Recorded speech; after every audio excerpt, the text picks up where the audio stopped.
Blood pressure के मरीज अक्सर मुझसे पूछते हैं कि हमें कौन सी दवाई लेनी चाहिए ब्लड प्रेशर के लिए।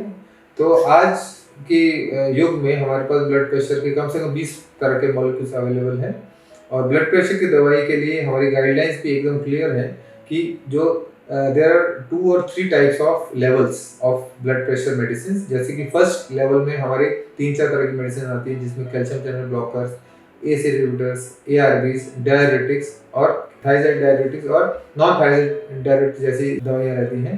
तो जब भी ब्लड प्रेशर का पेशेंट फर्स्ट टाइम डिटेक्ट होता है तो we try to give a combination drugs for controlling the blood pressure. अभी लोग पूछते हैं कि कॉम्बिनेशन देने की क्या फायदा है। कॉम्बिनेशन का फायदा ये है कि जब 2 अलग अलग क्लास ऑफ ड्रग्स हम कंबाइन करते हैं तो उसकी एक तो डोज कम हो जाती है, उसके साइड इफेक्ट कम हो जाते हैं और उसका सिनर्जिस्टिक इफेक्ट होता है। सिनर्जिस्टिक इफेक्ट का मतलब है कि एक दवाई अलग मैकेनिज्म पे असर करती है, दूसरी अलग मैकेनिज्म पे असर करती है और जिससे नेट इफेक्ट होता है कि जो ब्लड प्रेशर है वो एक दवाई के कंपैरिजन में ज़्यादा कम होता है।